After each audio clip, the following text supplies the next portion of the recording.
दोस्तों आज की सबसे पहली और बड़ी खबर। झारखंड में 6 आरटी-पीसीआर लैब बनेंगे। जांच तेज करने के लिए 2 कोबास मशीनें खरीदेगी सरकार। दोस्तों मुख्यमंत्री हेमंत सोरेन ने मधुपुर से लौटने के बाद गुरुवार शाम विशेष आपदा बैठक की, जिसमें कई अहम फैसले लिए गए। बैठक के बाद सीएम ने मीडिया को जानकारी दी कि कोरोना जांच की गति बढ़ाने के लिए राज्य सरकार 2 कोबास मशीनें खरीदेगी। सीएम ने माना कि राज्य में बड़े पैमाने पर सैंपल कलेक्शन हो रहा है, लेकिन उस गति से जांच के परिणाम नहीं आ पा रहे हैं। मीटिंग में 6 आरटी-पीसीआर लैब बनाने का फैसला भी लिया गया है। ये लैब रांची, जमशेदपुर, बोकारो, गुमला, सिमडेगा और साहिबगंज में बनेंगे। झारखंड में मिला कोरोना का डबल म्यूटेंट, यूके स्ट्रेन से अधिक है घातक। झारखंड में भी कोरोना के यूके म्यूटेंट स्ट्रेन और डबल स्ट्रेन मिलने से सभी की चिंता बढ़ गई है। राज्य सरकार को भी इस पर नए सिरे से रणनीति तैयार करनी पड़ रहा है। विशेषज्ञों की माने तो यूके का स्ट्रेन इसलिए घातक है क्योंकि इसमें संक्रमण बढ़ने की खतरा काफी अधिक होता है। यह वायरस 35 से 70% अधिक तेजी से फैलता है। वहीं डबल म्यूटेंट इससे भी अधिक खतरनाक और जानलेवा है। विशेषज्ञों का यह भी मानना है कि राज्य सरकार को अधिक पॉजिटिव सैंपल की जीनोम सीक्वेंसिंग करानी चाहिए। इससे कोरोना के सही स्वरूप का पता चलेगा तथा उससे निपटने की रणनीति तैयार करने में सहूलियत होगी। थम गया मधुपुर में चुनाव प्रचार, 17 को होगा मतदान। मधुपुर विधानसभा उपचुनाव 2021 के लिए गुरुवार को प्रचार अभियान समाप्त हो जाएगा। यहां झारखंड के अल्पसंख्यक कल्याण मंत्री झामुमो प्रत्याशी हफीजुल हसन अंसारी और भाजपा प्रत्याशी गंगा नारायण सिंह के बीच सीधा मुकाबला है। हफीजुल की जीत को सुनिश्चित करने के लिए मुख्यमंत्री हेमंत सोरेन एक सप्ताह से मधुपुर में कैंप किए हुए हैं। दूसरी तरफ से पूर्व मुख्यमंत्री भाजपा विधायक दल के नेता बाबूलाल मरांडी भी मधुपुर में कैंप कर प्रचार अभियान चला रहे हैं। मुख्यमंत्री और पूर्व मुख्यमंत्री चुनाव प्रचार के अंतिम दिन अपनी अपनी पार्टी के प्रत्याशी की जीत के लिए प्रचार अभियान में अंतिम जोर लगाया। सरहुल पर मुख्यमंत्री हेमंत सोरेन ने की प्रकृति की पूजा, पर्व घरों में मनाने की लोगों से की अपील। मुख्यमंत्री हेमंत सोरेन ने गुरुवार को सीरमटोली सरना स्थल पर प्रकृति पर्व सरहुल के अवसर पर पारंपरिक वेशभूषा में विधि विधान से पूजा अर्चना की। मुख्यमंत्री ने इस अवसर पर ईश्वर से राज्यवासियों की सुख समृद्धि के लिए प्रार्थना की। मौके पर मुख्यमंत्री ने राज्यवासियों को प्रकृति पर्व सरहुल, चैत्र नवरात्रि, रमजान, पहला बैशाख आदि पर्व की शुभकामनाएं दी। मुख्यमंत्री हेमंत सोरेन ने राज्य की जनता से अपील की कि कोरोना संक्रमण के इस दौर में सावधानी अवश्य बरतें।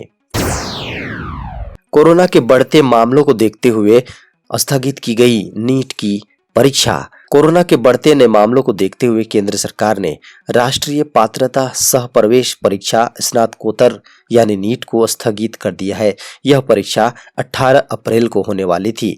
इसकी अब अगली तारीख बाद में तय की जाएगी। यह जानकारी केंद्रीय स्वास्थ्य मंत्री डॉक्टर हर्षवर्धन ने दी है। आपको बता दें कि सीबीएसई की 10वीं परीक्षा कैंसिल और 12वीं की परीक्षाएं स्थगित होने के बाद से लगातार अन्य परीक्षाओं के स्थगित होने की मांग बढ़ गई थी। इसके तहत 18 अप्रैल को प्रस्तावित नीट पीजी परीक्षा 2021 को स्थगित करने की मांग उठ रही थी। नागपुरी के विद्वान गिरधारी राम गौंझू का निधन। रांची विश्वविद्यालय की क्षेत्रीय व जनजातीय भाषा विभाग के पूर्व अध्यक्ष डॉक्टर गिरधारी राम गौंझू का गुरुवार को निधन हो गया है। जानकारी के अनुसार डॉक्टर गिरधारी राम गौंझू को सांस लेने में तकलीफ हो रही थी। उन्हें इलाज के लिए मेडिका अस्पताल, सेंटे विटा हॉस्पिटल और गुरु नानक अस्पताल में दाखिला करने के लिए ले जाया गया था, लेकिन कोविड जांच नहीं होने की बात कहकर उनको दाखिला नहीं किया गया। इसके बाद उन्हें कोविड जांच के लिए ले जाया गया, लेकिन इसी दौरान उनका निधन हो गया। डॉक्टर गिरधारी राम गौंझू नागपुरी भाषा के अच्छे जानकार थे। उनकी कई किताबें भी प्रकाशित हुई हैं। डॉक्टर गिरधारी राम गौंझू सामाजिक और सांस्कृतिक गतिविधियों में काफी सक्रिय रहते थे। प्रवासी श्रमिकों की बढ़ी चिंता, फिर झारखंड का रुख करने लगे श्रमिक। दोस्तों, झारखंड के प्रवासी मजदूरों की परेशानी एक बार फिर बढ़ने लगी है। अलग अलग राज्यों में एक बार फिर लॉकडाउन लागू होने लगा है। ऐसे में मजदूर अपने राज्य का रुख करने लगे हैं। हालांकि ट्रेन का परिचालन होने से उन्हें यात्रा में कोई परेशानी नहीं हो रही है, लेकिन उन्हें चिंता सता रही है कि कहीं रांची पहुंचते ही उन्हें क्वारंटाइन तो नहीं कर दिया जाएगा। परेशानी के ऐसे ही सवाल झारखंड सरकार के कंट्रोल रूम में घनघनाते फोन पर पूछे जा रहे हैं। कोरोना के बढ़ते संक्रमण को लेकर एसएसपी का सभी थाना प्रभारी को निर्देश। सरकार की ओर से जारी किए गए गाइडलाइन का कराएं अनुपालन। जिले में कोरोना के बढ़ते संक्रमण को देखते हुए एसएसपी सुरेंद्र कुमार झा ने सभी थाना प्रभारी के साथ ब्रीफिंग किए हैं। ब्रीफिंग के दौरान एसएसपी ने थाना प्रभारी को उत्साहित करते हुए कहा कि सरकार की ओर से जारी किए गए गाइडलाइन का अनुपालन कराएं।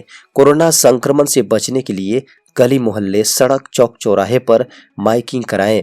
इसके अलावा एसएसपी ने थाना प्रभारी को निर्देश देते हुए कहा कि लोगों को कोरोना संक्रमण से बचने के लिए जागरूकता अभियान चलाएं। ब्रीफिंग के दौरान सिटी डीएसपी अमित कुमार सिंह एवं अन्य डीएसपी मौजूद थे। झारखंड में प्राइवेट एम्बुलेंस का किराया तय। दोस्तों, राज्य सरकार ने निजी एम्बुलेंस संचालकों द्वारा मरीजों को घर से अस्पताल तथा अस्पताल से घर तक पहुंचाने के लिए भाड़े की दर तय कर दी है। इसके तहत सामान्य एम्बुलेंस के संचालक यात्रा के आरंभ से अधिकतम 10 किलोमीटर तक की दूरी के लिए 500 रुपये मरीजों से ले सकेंगे। 10 किलोमीटर के बाद तय दूरी की गणना प्रति किलोमीटर अधिकतम 12 रुपये की दर से की जाएगी। इसी तरह वेंटिलेटर सहित एडवांस एम्बुलेंस के संचालक यात्रा के आरंभ से अधिकतम 10 किलोमीटर तक के लिए 600 रुपये मरीजों से ले सकेंगे। 10 किलोमीटर के बाद तय दूरी की गणना प्रति किलोमीटर अधिकतम 14 रुपये की दर से की जाएगी। झारखंड में कोरोना का असर, राज्य में पंचायत चुनाव पर गहराया संकट। दोस्तों, राज्य में बढ़ते कोरोना संक्रमण को देखते हुए पंचायत चुनाव टल सकता है। यह चुनाव 1 साल विलंब हो चुका है। विभागीय सूत्रों की माने तो फिलहाल चुनाव पर कोई विशेष काम नहीं हो रहा है। जब से राज्य में कोरोना संक्रमण के मामले बढ़े हैं, तब से आयोग में चुनाव कार्यों में सुस्ती देखी जा रही है। ऐसे में इस बार फिर से चुनाव नहीं होने की संभावनाएं तेज है, क्योंकि राज्य निर्वाचन आयोग की ओर से इस संबंध में अब तक कोई अधिसूचना जारी नहीं की गई है।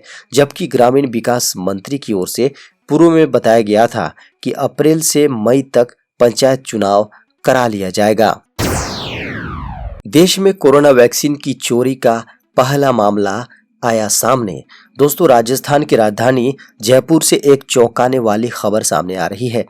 राजस्थान में कोरोना वैक्सीन की कमी के बाद अब वैक्सीन की चोरी भी होने लगी है। जयपुर के एक सरकारी अस्पताल से कोवैक्सीन की 320 डोज चोरी हो गई। स्वास्थ्य विभाग ने अज्ञात चोरों के खिलाफ चोरी का केस दर्ज करा दिया है। स्वास्थ्य विभाग ये भी जांच करवाएगा कि कहीं वैक्सीन अवैध रूप से लगवाने वाला रैकेट तो सक्रिय नहीं हो गया। कोरोना वैक्सीन की चोरी का ये देश भर में पहला मामला है। खास बात यह है कि जब सीसीटीवी फुटेज की पड़ताल की गई तो जिस जगह से ये वैक्सीन चोरी हुई वहां का सीसीटीवी कैमरा ही काम नहीं कर रहा था। कोरोना संक्रमण की बढ़ती रफ्तार ने लगाया टाटा मोटर्स पर ब्रेक। कोरोना की तेजी से बढ़ रही दूसरी लहर ने देश के कई राज्यों को अपने चपेट में लिया है। इसका सबसे ज्यादा असर महाराष्ट्र में देखने को मिल रहा है। कोरोना संक्रमण को देखते हुए महाराष्ट्र सरकार ने कई प्रतिबंध लागू किए हैं। इसका असर ऑटोमोबाइल सेक्टर पर काफी बुरा पड़ा है, क्योंकि महाराष्ट्र में देश की कई बड़ी कंपनियों के प्लांट हैं। टाटा मोटर्स ने भी कोरोना के संक्रमण की रफ्तार को रोकने के लिए 15 अप्रैल से महाराष्ट्र के पुणे स्थित संयंत्रों में वाहन उत्पादन पर रोक लगा दी है। सरकार कर्मचारियों पर होने जा रही मेहरबान, जल्द मिलेगा यह बड़ा फायदा।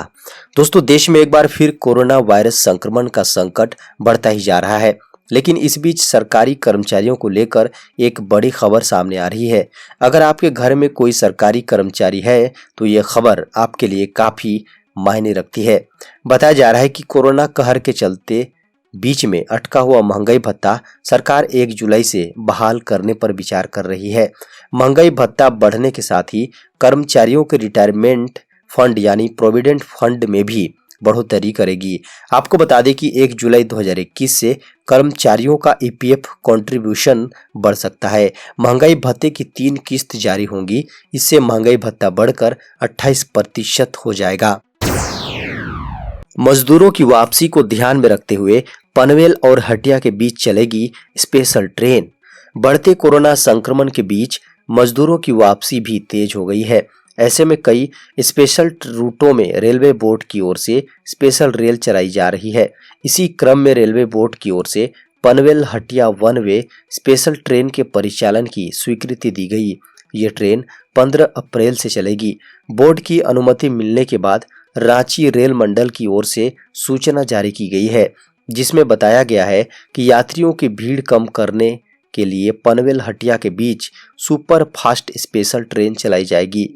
ट्रेन संख्या 01193 Panvel Hatia one way super fast special train को पनवेल से 15 अप्रैल को हटिया के लिए रवाना होगी। 9 राज्यों में नहीं दिख रहा कोरोना का असर, 500 से भी कम है केस। देश में कोरोना संक्रमण की दूसरी लहर ने तबाही मचा रखी है। हर रोज नए मामलों का रिकॉर्ड टूट रहा है। बीते 24 घंटे में ही 1.84 लाख लोग कोरोना संक्रमित मिले हैं। कुल आंकड़ा 1,38,73,825 तक पहुंच चुका है। 1,72,085 लोग कोरोना के चलते जान गंवा चुके हैं। ऐसे में भी देश के 9 राज्य ऐसे हैं जहां कोरोना की दूसरी लहर बेअसर है। आपको बता दें कि यहां आज भी कुल मरीजों की संख्या 500 से भी कम है। जिन राज्यों में कोरोना की दूसरी लहर का असर नहीं है, उनमें नॉर्थ ईस्ट के कई राज्य शामिल हैं।